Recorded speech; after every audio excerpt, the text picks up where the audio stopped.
So just before we start here, Newton's method is not an advanced placement topic. It's not something you're going to encounter in May when we write the exam. However, it is part of pretty much every first-year calculus course, so you're going to get some practice with it this year. So the next year, when you're also in calculus at university, it won't be something new for you. But Newton's method is a way of solving equations. It's a way that we can solve just about any equation that otherwise, right now maybe your techniques are like factoring and you have a few other tricks up your sleeve. Well, this is a pretty generic one that tries to converge quickly. So let me just show you the way it works. We're going to do this with x squared minus 2, just as an example. And what we're going to try and find is where x squared minus 2 is equal to 0. So we're trying to find the roots of this function. Or I guess it'd be the zeros of this function if you're to be technical about it. But let's start. Someone give me a guess of what you think this is. Now, I know you're probably looking at it saying, well, it's root 2. But you have to appreciate that when Newton came up with this, there were no calculators to say what root 2 was, right? You could get a guess like, it's probably somewhere between like 1.3 and 1.6 but how do you actually calculate the number itself? So someone give me a guess what you think would be close to the square root of 2 as a decimal number.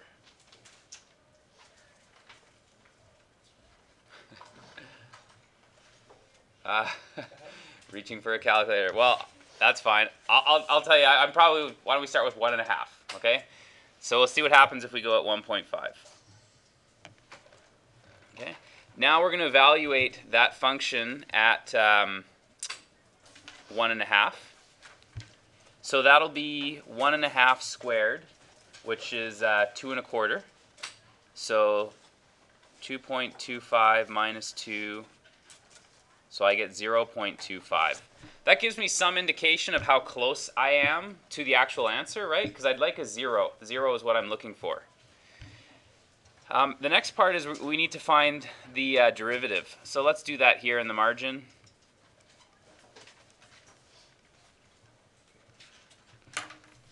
So the derivative is 2x. So if we look at the derivative there, I'm going to be at 3.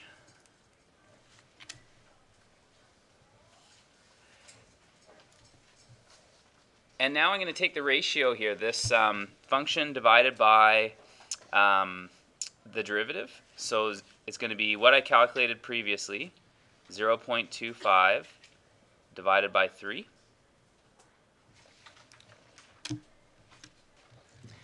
And I'll get you a decimal number here that we can work with.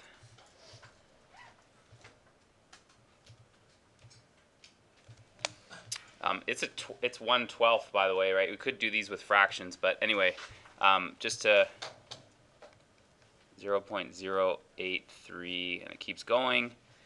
And this is what, this is kind of like our adjustment. This tells us how to change the initial guess. So here's where I started at 1.5, and this is the adjustment I'm going to make, is I'm going to take 1.5 and subtract this adjustment.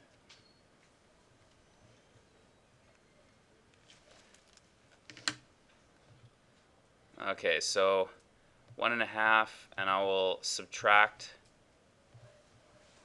my adjustment. And now I end up at 1.416, well, I'll call it 1. So the next guess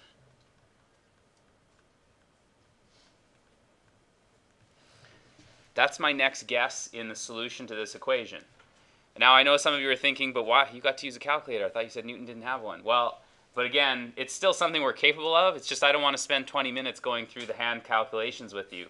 Back in the Dark Ages, well, I guess it was the Renaissance, but they had time to do that, I guess.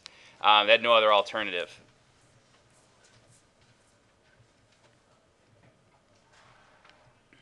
So this is my second guess to the solution of that equation, and I'm going to plug that into the function.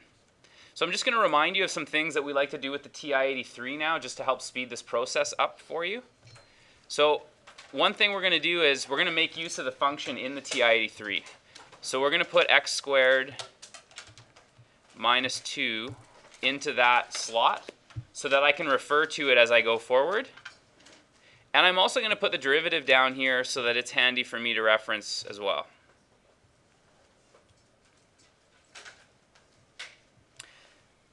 Okay, so if you just quit, we don't want to see the graph, so you can just go quit. And then that brings you back where we were. And so I'm going to ask it for the function at that point. So instead of having to type it every time, now I just go like this. I go variables, that key right there. And I go y variables and function. So hopefully this still kind of sounds familiar. So y1 is what I'm going to use, and I would like it at that answer. So I get 0.069.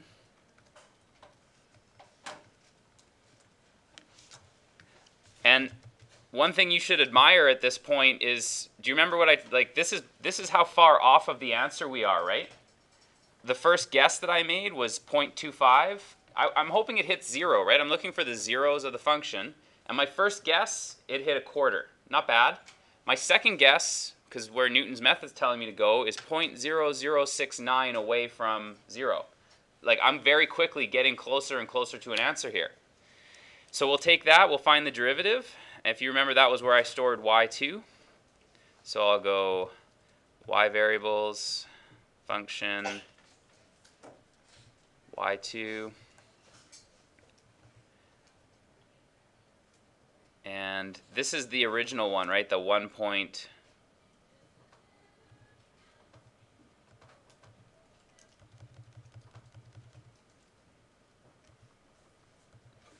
So 2.833.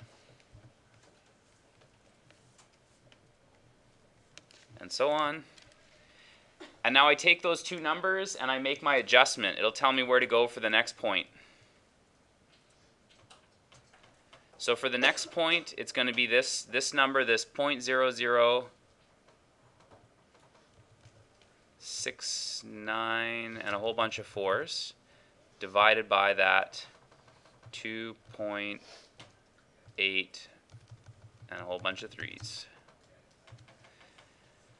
Okay, so there's the adjustment this time, which again, if you notice where I started, the first time it sent me over by 0.083. This time it's sending me over by 0.02. We'll stop at 4 or 5.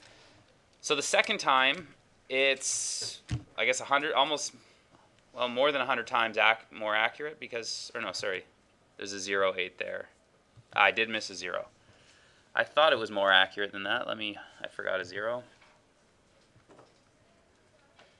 So I've shifted one decimal place, so that'd be 10 times more accurate, and you know, it's, I guess, about 30, 40 times more accurate this time. Second time around, and that's how quickly Newton's method is getting towards an answer.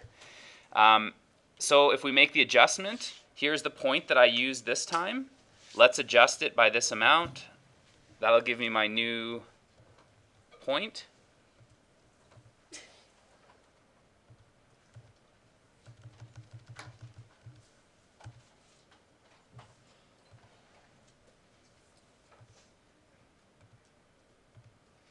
So 1.41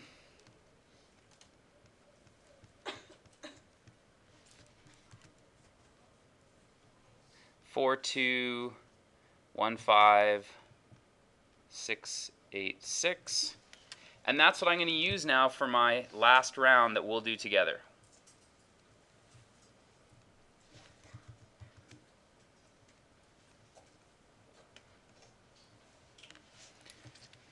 Okay, so again, the way the process works, we need to evaluate the function there. We evaluate the derivative there. That gives us an adjustment, brings us closer to the answer.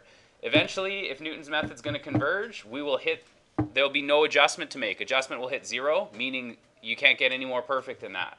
So see if you can just walk through the last row of the table. I'll do it on my calculator as well. And then I'm also going to show you guys some shortcuts to make it go quicker in your calculator.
Okay, so again, I want to show you that where my first guess was, the only digit that was correct was 1. The digit changed here to 4, not 5, the second time I did it. But then if you look, well, it agreed now up to here. I gained 2 more digits of accuracy. And now the digits agree up to here. See how quickly I'm gaining my digits of accuracy? And if we wanted to look at my latest calculation and compare that to the actual number,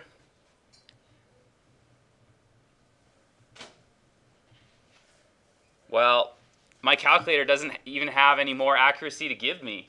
Through 3 calculations, we were able to find the square root of 2 to as many decimal places as the calculator can find. So again, Newton's method is very quick at what it does. If you've wondered, like, you know when you do your solving on the calculator and it asks you for you know, a left bound, a right bound, and a guess, it actually does something similar to this when it's trying to solve the equations you do when you give it a graph. So this table of values here, I was just trying to walk you through, you know, the process of it, but I'll give you some ideas of what's happening here. First of all, this is Newton's method here. This is really what you need to know for Newton's method. This is the formula that we're doing. All we did in our table was do all the pieces one at a time. Now, I'll show you how you can do this in your TI-83 quite quickly because it has this really neat little repeat feature. So if you want to follow along with me here, this is going to make your homework, make your practice, all that kind of stuff go a lot quicker. So you start with your guess. We'll repeat this question. It'll be 1.5, which is my guess. I'll have to change this, I guess. It's my guess right here. All I'm doing is I'm entering this into the calculator. So 1.5 minus, and it was, sorry, y1 was where the function was stored.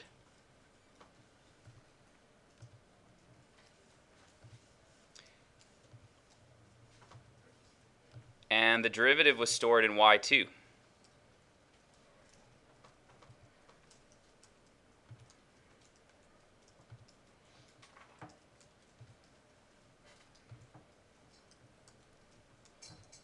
Okay, so this would be great if I was done.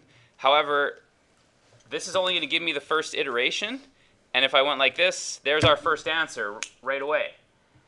But what we're going to do now is we're going to use the answer to keep feeding us back the next one. So the way you do that is you just ask, we have to do it one more time, and then we can solve this thing quite quickly. We just have to repeat what we did using answer instead of the particular number. So like this.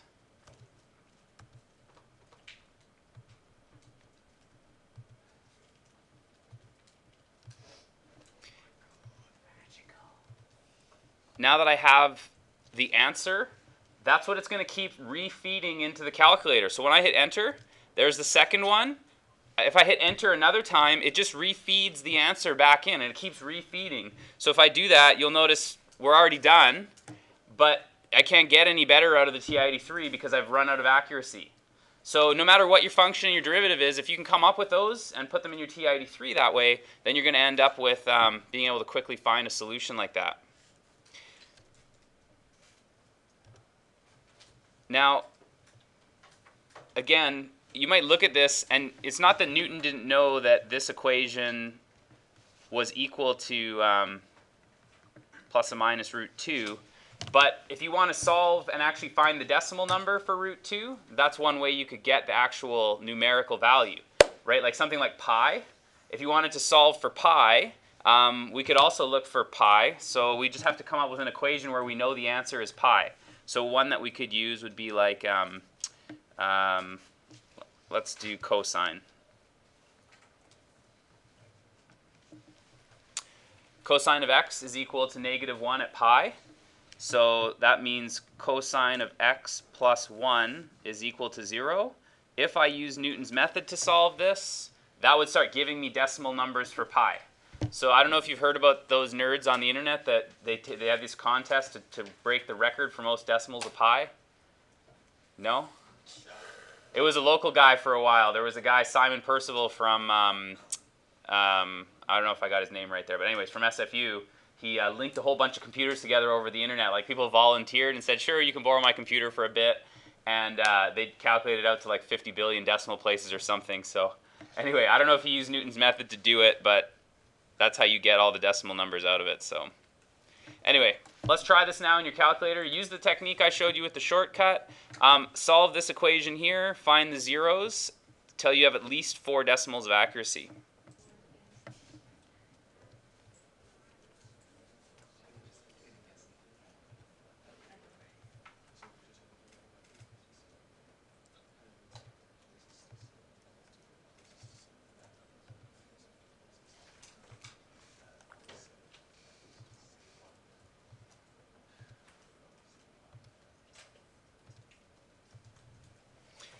I overheard a good question.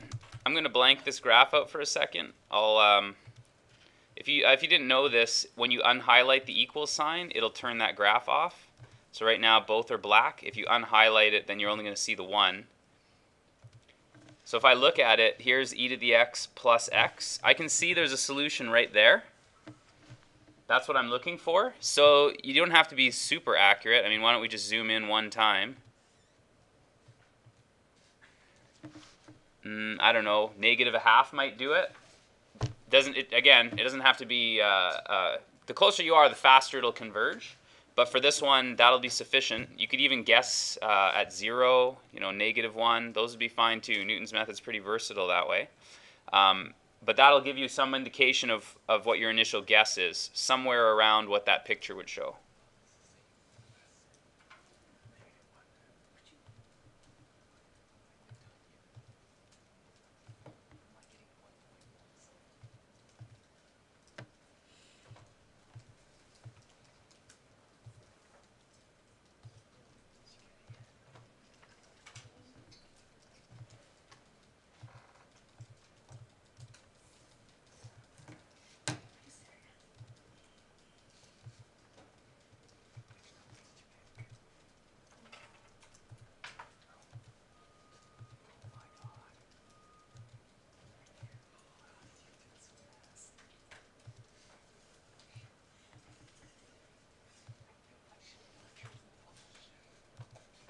Did you say you chose 5 as your initial guess?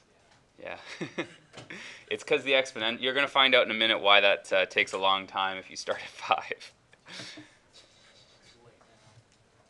You're committed, huh?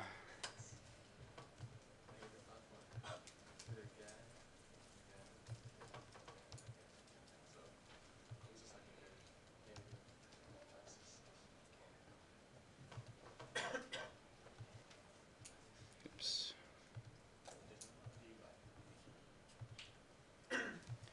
Okay, so I can usually tell when I teach this one if you guys are ahead of me or not, because I can hear all the buttons clicking really fast, because you're at this stage and then you just start clicking away. So let's see here. So far, not too bad. My initial guess. We don't all have to have the same guess, so that's why I picked -0.2 just to show you. But we should all converge fairly quickly. See, now I know I've got accuracy 0.567. And I'll just do it one more time. That's probably more than enough. Okay. So just in case you're wondering, how is it that you're going to check that it's actually Newton's method that you're doing? Well, a typical way of doing that on, say, like a test or a quiz is for me to say, what's the solution if you use this particular initial value and 3 iterations? That way I know if you did Newton's method, we all end up at the same value. Okay. Or you'd have to show me your calculation. So just even though I know you have a calculator with you and you can solve these things with other methods than Newton's, you are going to be expected to show me Newton's method. Okay, so anyways, I have 0.5671432,904, so we'll call it there. That's as much as the calculator can give me anyways.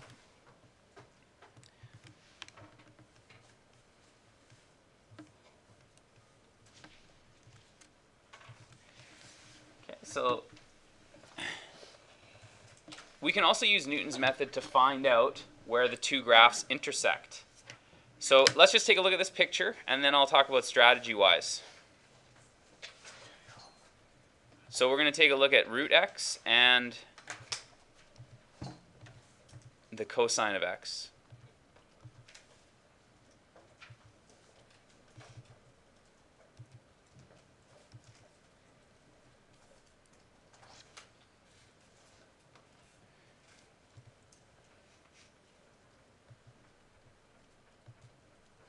Actually, it's probably fine the way the window was for me. I'll just leave it the way it was.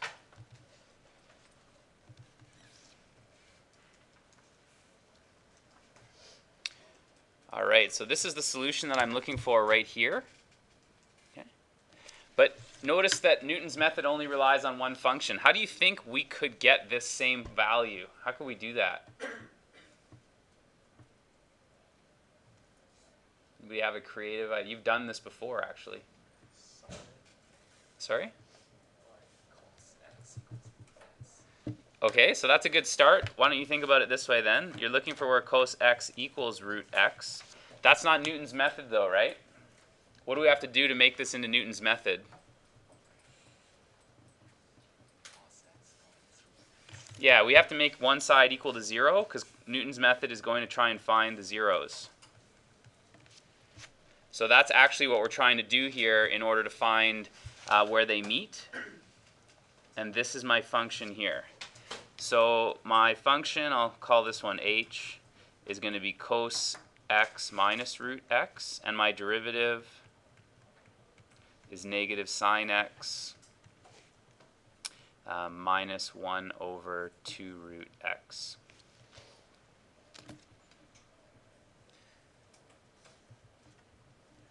Okay, and I'm still got that. I'm gonna have to change this when I put it into my calculator.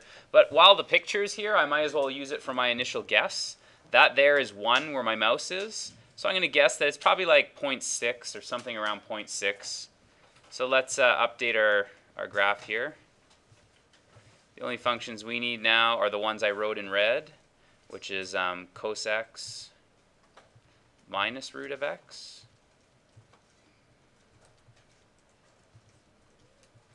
And then this would be negative sine of x minus 1 over 2 root x. And be careful with your brackets. So the process is going to be the same as it has been. We already have an initial guess because of the graph that we saw. So my guess was 0.6. Again, you can use a different guess, but the process is going to be the same here. We're going to take y1 at 0.6 and divide it by y2 at 0.6.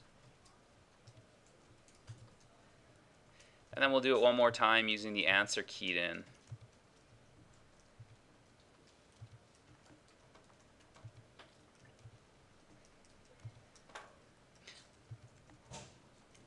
I don't know if it makes it go any funner, but I guess you could try erasing your neighbor.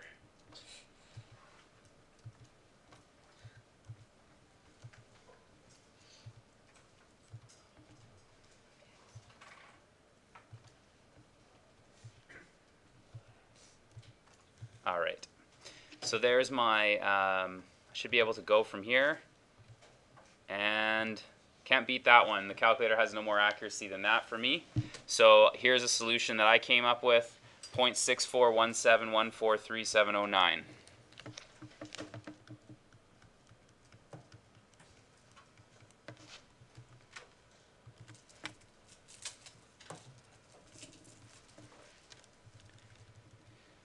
Okay, so now we're going to take a look. I'm going to try and give you some more insight into what Newton's method's actually doing, because Newton just didn't come up with this and think, oh, hey, look at what happened. Ta-da! Right? He obviously had some strategy when he thought this up. So let's look at what might happen in this strategy. So first we're going to look at cube root. So go in your calculator, and we're going to work with cube root, which is x to the 1/3. And then the derivative is going to be 1/3 x to the negative 2/3.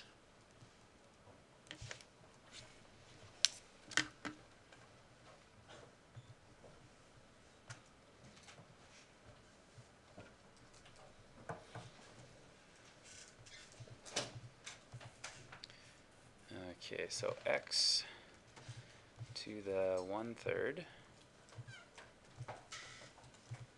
Oops, I'm on the wrong spot here.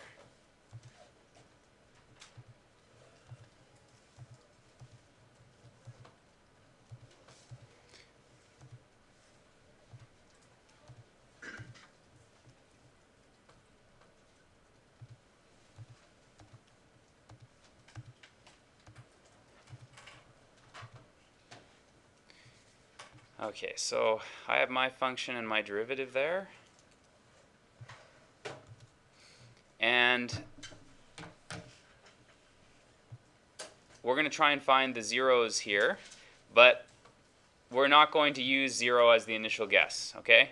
So let's try 1 as the initial guess. You can try something different. You know what? Just humor me. Try something different because we're all going to end up with the same strange thing happening. So I have 1 minus the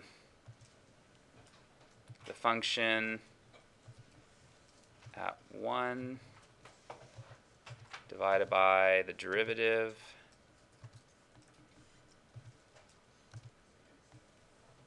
at 1, and I get -2.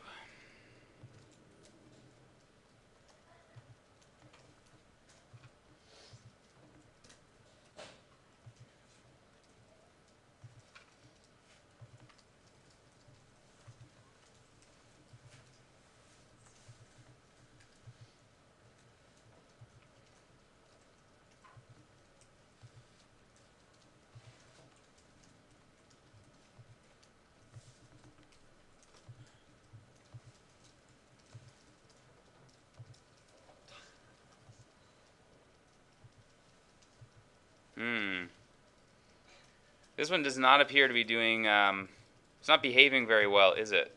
Yeah. Did anybody have another interesting thing happening? Did anybody get it where it just cycles back and forth? It just ping-pongs? What number did you use when it ping-pongs? I use 5. So it went like 5, -5, 5, is that Oh, no, mine's going to like 20,000. Oh, it's doing the same thing. Okay. Anyways, so there's a problem here, and we should be able to predict why there's a problem. Let's look at the graph and think about it from the picture, and maybe you can tell me why there's a problem. So here's the cube root, and we're looking for the solution right there. So why do you think there's a problem with using Newton's method here? Well, think about the form. Like, let's go take a peek up at Newton's method here. You should be able to specifically tell me why if you look at Newton's method right here.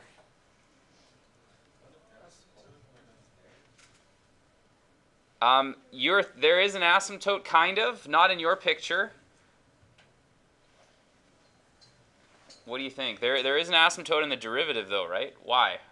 What's happening?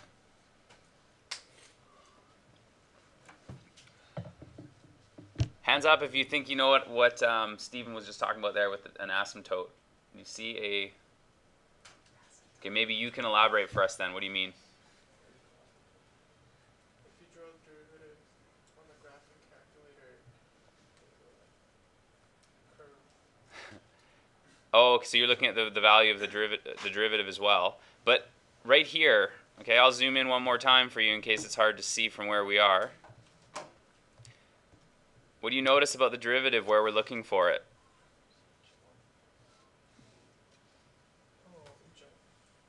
It didn't jump, but it's not behaving properly. What's happening? All right, let's go back to basics here. A derivative can represent most commonly two things. What are they? Rate of change and the slope. So looking at this graph, which interpretation is going to make most sense for us? Slope. So tell me about slope. It's vertical. What do you know about a vertical slope? It's undefined. So it's undefined there. How on earth are you going to find the value if it requires you to make this undefined calculation here? There's a problem, right? We can't use Newton's method if it's undefined where we're looking for the solution. So that's a bummer. There's another problem that's happening too. This is what Newton's method actually does. And the way Newton's method works is you start with a point. This is our initial guess. And we use the derivative to make a line. And we just say, okay, follow that line. Because the line is very easy to solve. If I gave you the equation for that line, you should be able to find that x-intercept quite easily. That x-intercept then gives me the next point, which is here. Then we make the tangent line again, and I solve that tangent line, and it gives me the next guess. Make another tangent line, gives me the next guess. And when things are behaving well, it quickly jumps its way towards the root. So that's why we're having a problem on this graph as well. It's one of these graphs which doesn't behave well because it's doing this. It might go, here's my initial guess, and just out of really bad luck, when I solve that one, here's my next guess, which says, oh yeah, no problem, there's your next guess. And it keeps doing this forever because they're stuck ping-ponging back and forth, right? So basically, Newton's method works as long as the derivative doesn't give you problems like this. That's what's actually happening. Now, in practicality, the other thing you have to consider, looking at this graph, if this is the root that you want right here, but your guess was over here, then that's going to send you off this way, which means you're not going to find the root you were looking for. You're actually going to find the root on the other side. So when you're making your initial guess, if you wanted this root, knowing the way Newton's method works, it would probably make more sense to pick a point somewhere over here, because then I'd have a tangent line which would go close to this side, right? And then that would give me my next guess, tangent line which would be here. Next guess, and eventually I would find the one I was looking for. But you may not find the one you're wanting, right? The one we started with was x squared minus 2 equals 0. And we said x would be plus or minus root 2. However, we only found positive root 2. It's not that we can't find negative root 2. It's just that our guess was 1.5. So it found the one on the positive side. If we would have guessed negative 1.5, then we would have found the one over on the negative side, right? So it's important that you think of that picture in case you're having any weirdness happen with Newton's method or you don't get the root you're looking for. So these things can generally be resolved just by picking a better point. Or I shouldn't say better, but picking a different initial point. Nothing we can do if the solution is not defined where we were looking for it, right? So it's always nice to find mathematics where the person who did it isn't dead. You can actually email this guy. This is Benoit Mandelbrot. I don't know if anybody knows him. He's fairly famous in nerdy math circles, I suppose. But he works for IBM in their research department, and he's done it for many years. He looked at this, as I say, relatively new branch called Fractal Geometry. You might be wondering, how do you generate a picture like this? You might not care, but I'm going to tell you anyways. What this picture represents is you pick a different color depending on a different root that you're going to get. So here's the equation. And if you use Newton's method to solve this equation, what you do is you say, well, of the roots that I'm going to get, if I get, maybe if the answer is, if this point that I start at gets me to the value x equals 1, color it green.